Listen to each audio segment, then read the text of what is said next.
Hey Danny, how you doing, man? Hello, Lewis. How are you? I'm okay, thank you. I particularly like that. That sounded like you were talking to me through a wall. It's like, hello? Hello. Hello? Hello. I like it. Hello there. We are back with more whispers, but we don't whisper in these. That's a bad name. But in theory, it's a great name. We're talking about episode 7 of season 5 of Better Call Saul. It was a dead good one. What's it called, Dan? It's called JMM. Are you critiquing our name like 100 episodes in? Look, Lewis, you could have changed this on the first day of this, but no, it's too late now. We're stuck with it. But anyway, it's it's directed by Melissa Bernstein. It was written by Alison Tatlock. It's starring Bob Odenkirk, Jonathan Banks, Ray Sehorn, Giancarlo Esposito, Tony Dalton, Patrick Fabian, and Michael Mando. Well, hey, they are all good at stuff, I think. They are. Yep. Have we got an opening statement? I do, yes. An explosive episode that marks a new path for Kim and Jimmy, along with the threads getting closer and closer, and it finishes with a Heisenbergian moment that results in Howard getting an answer to his job offer at last. Blimey. Very true. We see the plates Jimmy spins turn faster and faster. How long is it until he drops one of them? Ooh. Who knows? Also, before we get into the CRQs, you were right twice over with your productions. The marriage thing about testifying against your spouse, that was right. I knew it! And the Saul defends Lalo in court, you were also right about that. Yep, I'm pretty good at predicting shit in this show. So, yeah. Creepy room questions, are you ready? Creepy room questions. I was born ready for creepy room questions. Excellent. Well, first thing, I'm glad that they didn't make Howard an idiot. Yes. Because, you know, it was getting a bit tiresome, him like not knowing that it was clearly Jimmy who was doing all this stuff. And he just sort of said, yeah, it's weird what you're doing. And Jimmy completely outright denies it. So I'm glad that they still... Because he was smart in the earlier seasons, so I'm glad that they still kept that. But yeah... What about you? You get any statements, any queries? I've got bits and bobs. I've got, holy shit, does it really take that little effort to get married in the US? Can you just walk there unplanned and do it? But apparently so. Yeah, it's not much of a sanctity over there, I guess. What happened with the head restaurant guy? Because Fring was in that meeting with all the other restaurateurs, and they were all like, oh yeah, my new finger-licking cod sticks are great. We love them. Yeah. Are they all meth people? No. Are they also, or is it just Fring and that head guy? That guy, Peter Schuler, is in Breaking Bad, and he kills himself in the second episode of the 5th season. Lovely. And so it's him, Fring, and Lydia, who are the sort of triad of people, but so does Lydia also run a fast food empire? No, she just I think she's the accountant or something like that. Oh, okay, right. But she's quite high up in the thing. It's like they deliberately keep it vague so that they don't have to sort of write themselves into a corner, I guess. But what I didn't know, and what they've just revealed, is that Peter was involved with Gus in a place called Santiago. Right. Which is where Gus met his partner, the person that was killed in Breaking Bad. So they two are involved somehow in Santiago, and I want to know what happened in Santiago, because it keeps. I don't know what happened in Santiago. It keeps getting alluded to, and we don't get any information on it. We need to get some juicy nuggets from that one. But some good juicy nugs. Yeah. We didn't have very much Mike stuff, did we, this episode? No, we didn't. We had a little bit of Mike being angry at Nacho, and then we had Mike reading his granddaughter a bedtime story, as you do. Yeah. So he's definitely on the Gus train now. He is very much on the Gus train, yeah. Yeah. I think he's sort of come to a decision. The reading I take from it is that he's sort of come to this decision of, yeah, well, I mean, it's kind of shitty, but it's the best way I'm going to be able to care for my granddaughter, so I probably should just sort of go for it. Yeah, definitely. What do you think Luss's? Oh my god, I can't speak today. What do you think Gus's play when Lalo gets out of jail? I have absolutely no idea. Because that was engineered by Gus to get Lalo out of jail, Yeah. to deliberately burn one of his own restaurants. As always with Gus, you have no idea what he's thinking and no idea what he's going to do next. It's the thing that got me in that meeting with all the different food people he is devoted to chicken in a stupid way. He's still devoted to chicken in spite of his meth empire. He's devoted to chicken. It's bizarre. Would you ever fry an entire chicken like that? I mean, I'm veggie, but like, surely there's no reason to ever need to fry an entire chicken like that. I did like that even during the gassing the kitchen, frying the chicken, that whole thing, Fring like picked up a fry basket and looked at it as if to think, this isn't quite clean enough. Even though he was about to blow it up, he was still concerned about the cleanliness and that. Yeah. Oh, he's such a great character. He really is. I was quite expecting when he was in that hotel room and he sort of loosened his tie and took off his jacket, I was expecting we were going to see him like kill a dog or something, whatever he does to release his emotions. I thought we were going to see some kind of weird guided meditation from Gus, where it was like Gus is centering himself, ready for the next day's business deals or whatever. Yeah. But we did not. He was just like his continuous it's insane. The changing of the guard on his face, it's ridiculous. I know. It's like a sort of coating goes over, and it's just he's just complete business. What I'm surprised about is that Gus did it himself with Nacho. That doesn't normally strike me as a very Gus thing to do. No, he'd send in Mike or someone. Yeah, or so that his fingerprints aren't anywhere near it, or his fibres from his jacket or anything like that. But maybe it's a personal thing. Maybe it's like, I built this, so I will destroy it. Maybe. Because that is his Achilles heel, just like being driven by revenge. And he went to kill Hector in Breaking Bad, and that proved to be the one thing that did him in, essentially. Yeah. So great characterization there. Indeed. What is the Jimmy shouting bit at the end? That I think it started off as Jimmy doing it, and then it became all for show. Maybe he wanted to show the world that he was furious at Howard. I don't know what that was all about, to be honest. See, I don't think it was a show. I think he was like, I think he's torn between. Like, he clearly felt guilty for helping Lalo with that family who were, incredibly upset, and you could see the amazing shot of him sort of peeking round the corner and his other face merging onto the wall, which sort of shows his duality between Jimmy and Saul, and Howard showing up, just sort of continues to just sort of push him further and further away, because he is driven by his victim, essentially. Yeah. Like, he can't ever let anything go, and Howard is just the symbol of this firm that basically betrayed him. And even though Howard's a nice guy and is like, I'm sorry you're in pain, Jimmy he's not having it. Not having any of it, yeah. Yeah. And the thing he said about, you killed my brother, that's because Howard in season 4 felt really guilty about Chuck killing himself, and Howard believes that it was him that did it due to an insurance thing, but it was Jimmy that actually put the scent of the insurance people onto Chuck.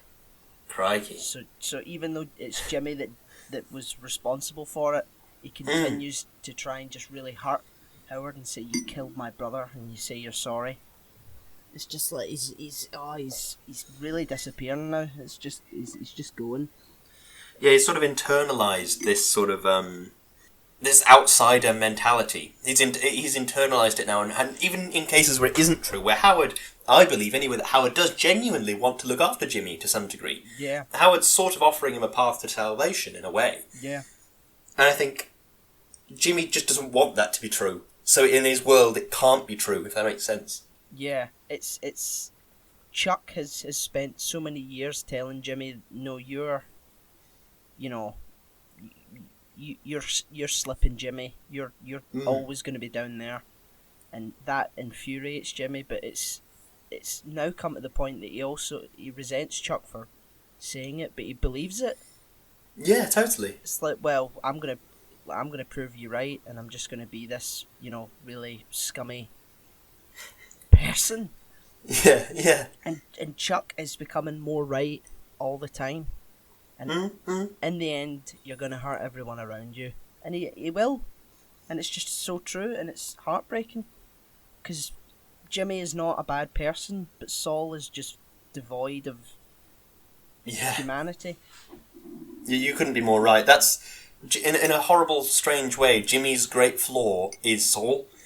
He's sort of externalized or duality-ized his own great flaw. Yeah. Which is a strange thing, because like Breaking Bad was the story of a man embracing his fatal flaw. Yeah. And embracing his ego and then falling foul of it. But Better Call Saul is about sort of the temptation of that, and he's trying to resist it, but he'll never be able to. Like, no, it's Breaking Bad was a catharsis, and Better Call Saul is just a tragedy. It's just, we know exactly where it's going to go.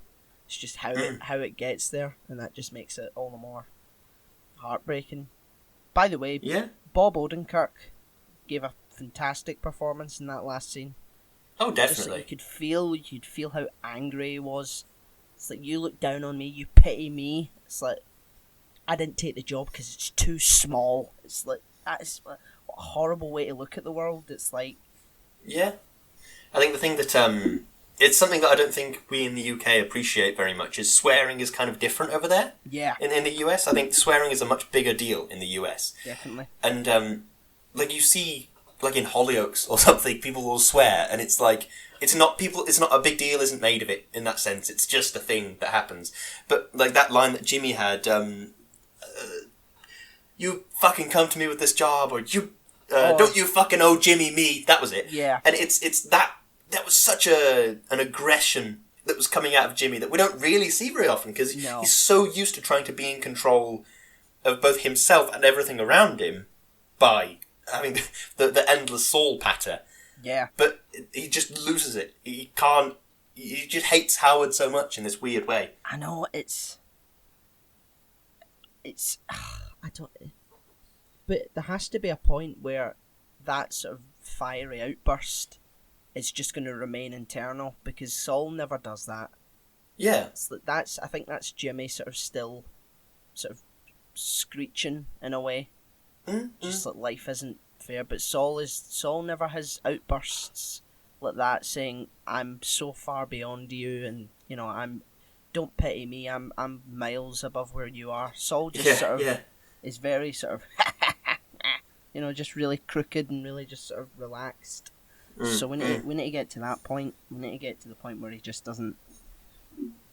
But I think we're on our way there. I didn't think we would get there, because this show just throws you so many curveballs. And it subverts your expectations, but I think we're well on our way there.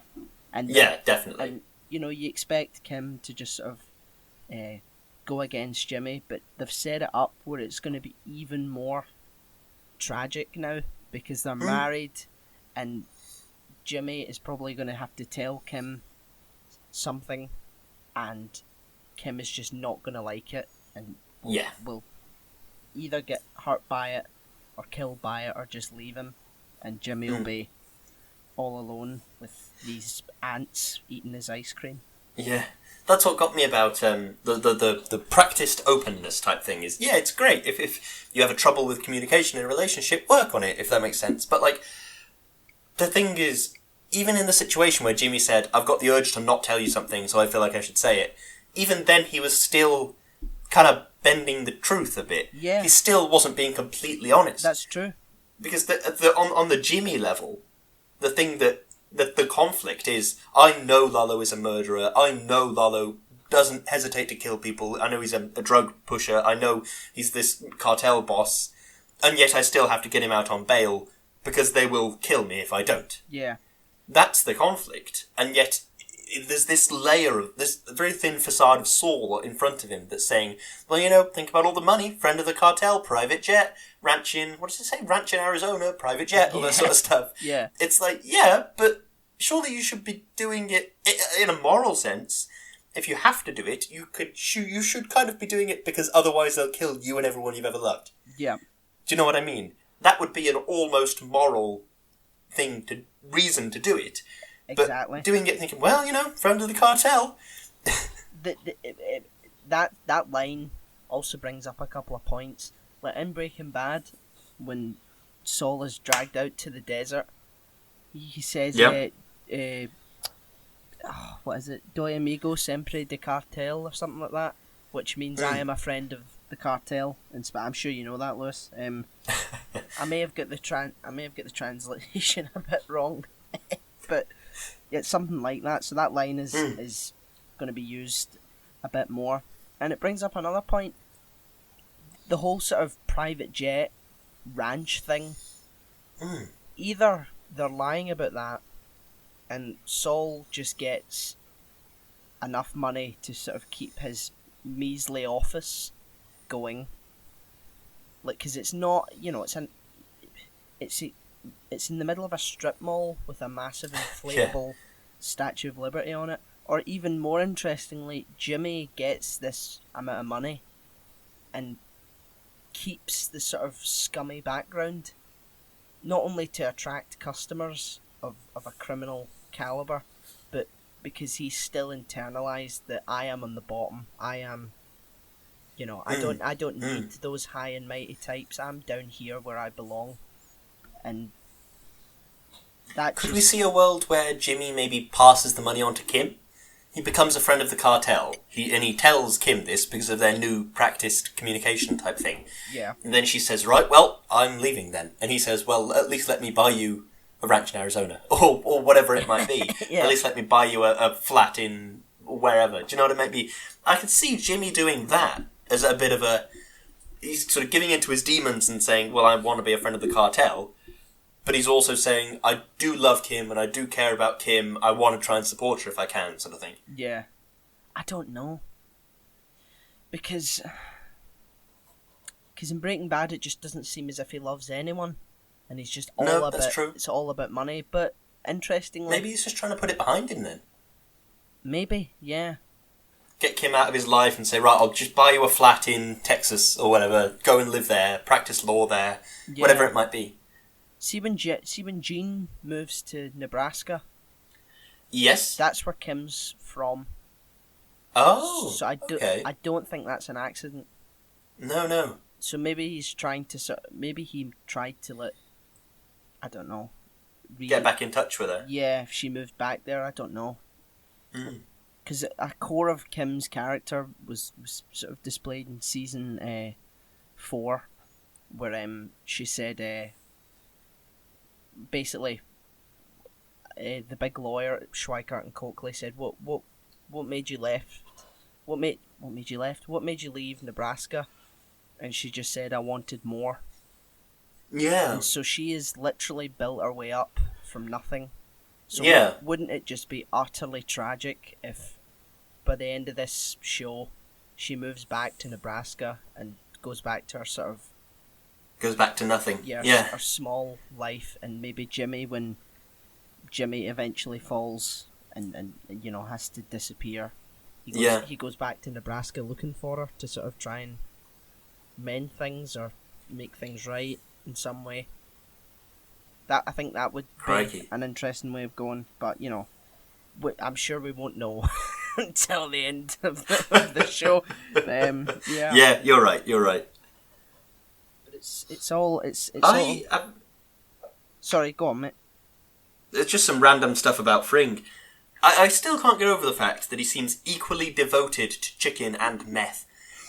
I know it's ludicrous, but that line he had about, our footfall has increased by 8.4%, or our revenue has increased by this. It's such a bizarre thing that it's like the John Wick thing of, he's a man of sheer focus and will. That's the vibe you get from Fring. Yeah. And it makes you just look at him and think, what happened in your life to make you this way? How did this happen? Well, he was in he was. See, Gus's past is like an absolute mystery, and Yeah. I've been bored a couple of times, and I've been trying to figure out where he's been, who he is, and in Breaking Bad, Hank says that Gus emigrated to the US in the 1980s, and Gus claims that he was born in Chile and lived in Chile, but there is no record of him ever living there. And Gus says, well, Augusto Pinochet's government was notoriously bad at keeping records. So yeah. Which is plausible. It's very. They were plausible. also bad at a lot of other things, but yeah. In that specific instance, so maybe he worked for the Pinochet government in some capacity. Maybe he might have worked for And there's a story that he tells. Hector Salamanca in season 4, when Hector's in the hospital, Gus sort of has this monologue about how this Quati ate the fruit from a tree that he worked really hard to grow. Sure. And Gus caught the Quati and basically kept it as a pet until, it eventually died as a sort of punishment to it. Now, Quatis, I looked this up, Quatis aren't found in Chile. Oh, okay. So, that might just be a mistake in the writer's part, but I think the writers, their attention to detail is so impeccable that it just doesn't add up to me. So maybe Gus isn't even from Chile, and he's just from some nebulous location. Maybe he crashed to Earth in an asteroid or something. Yeah, maybe he's just a someone from Krypton just appeared. I don't know, but it's very, very vague, and I suppose it's better that it's vague. But that's true. I do want some answers. So you can't make a prequel show and not tell us anything new. I would be very happy with another prequel show, even if it was just like a limited run series about the life and times of Gus Fring. Yeah. It's like, where was he born? What made him the man he is today? Exactly. Does he actually have those kids? Does he actually have a wife that's like hidden from view? It's crazy. It is crazy, but I don't know if we could ever do that because the actors are getting older. Yeah, and Mike looks nowhere near like he does in Breaking Bad. He just looks so much older.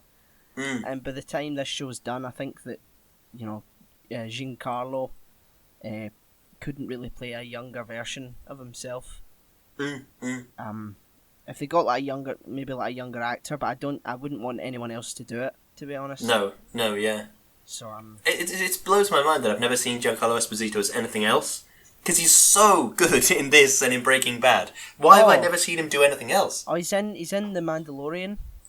Oh, I haven't seen that. Yeah, he's really good in that. He did a Spike Lee film way back when. It was really he's been in absolutely loads. He's a fantastic actor. I think that you'd probably be afraid of getting typecast, wouldn't you? Yeah, that's true. Just as Gus Fring, but he's like just because he's doing so much, so it's impossible to do that. But I would look him up. He's a great actor in everything he does. Yeah. I gotta say, I'd forgotten how much I love Huel. I love Huel. I think this is the first time he's been in this series, or at least noticeably, anyway. At least that I've noticed. And his voice is ridiculous. The way he breathes, the suit he came to the courthouse in.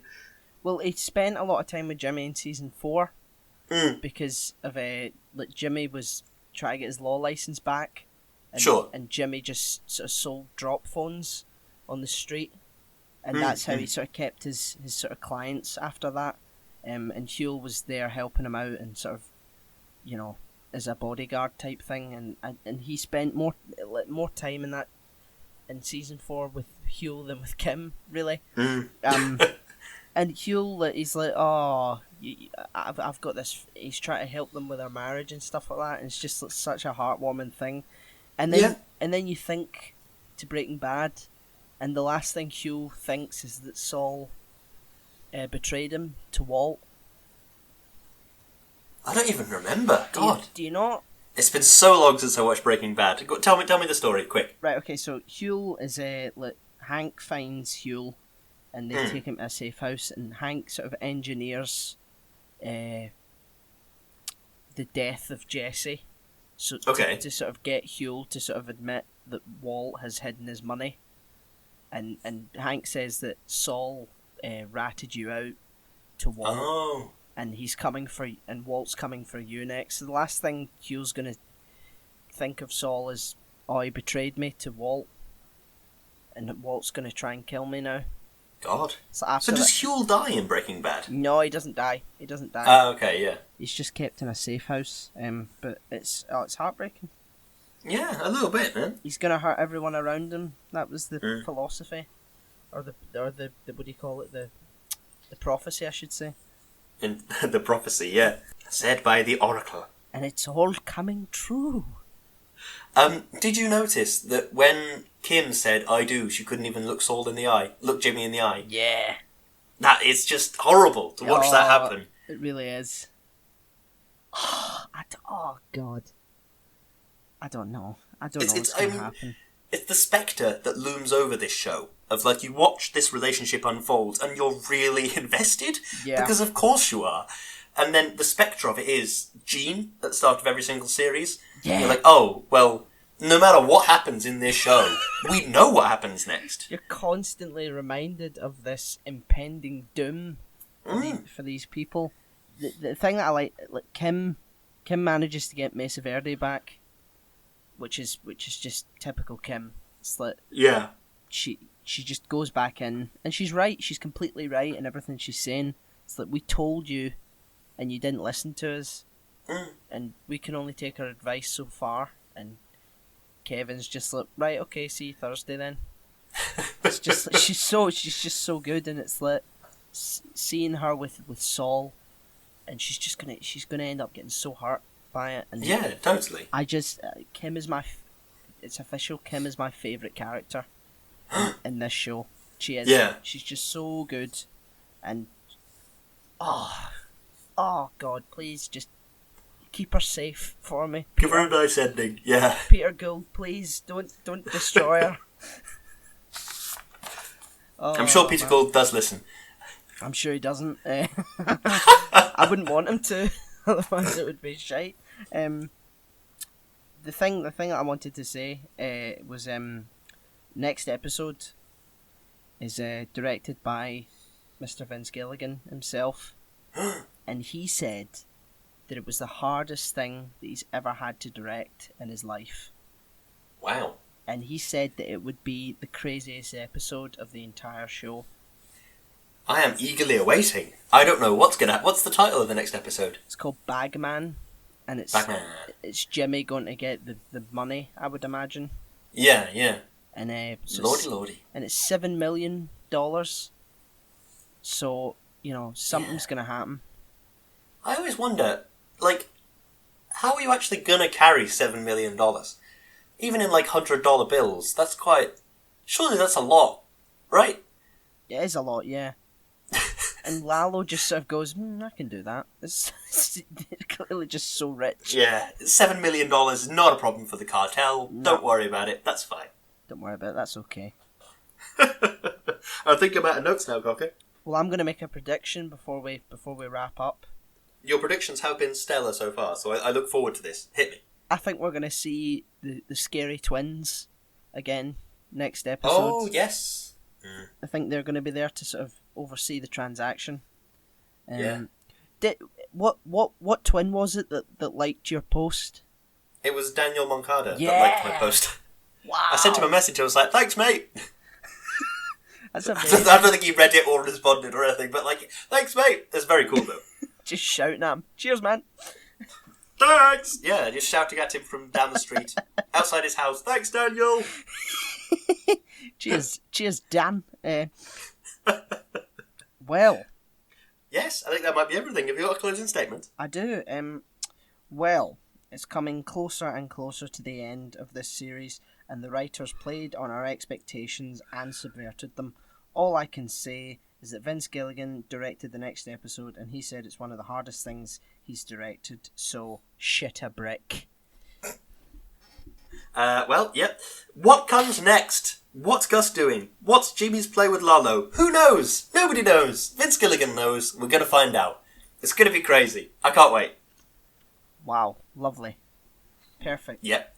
My closing statements for this show are continually just very short questions. What the fuck? What's going on? I don't understand. What a bookend.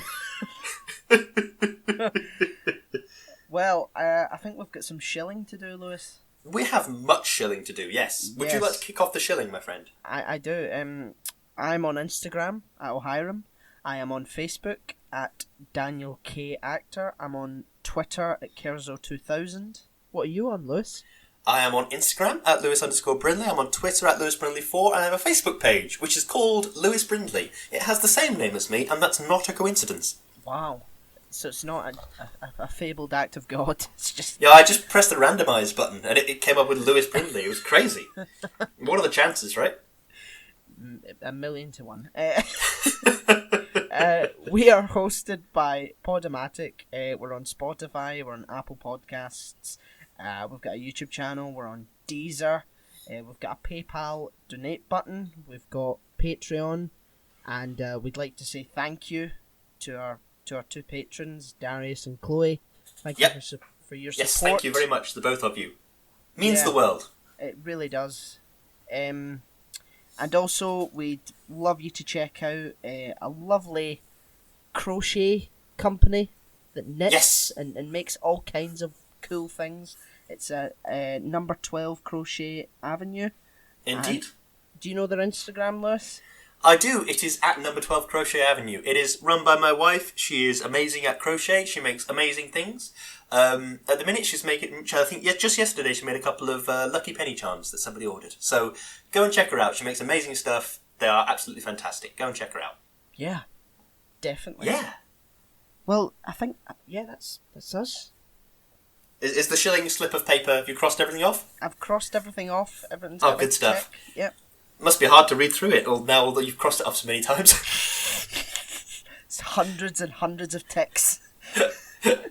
You're deteriorating the paper aggressively with every single tick. You start ticking it with a knife. It looks as if it's like a pirate map from like 200 years ago.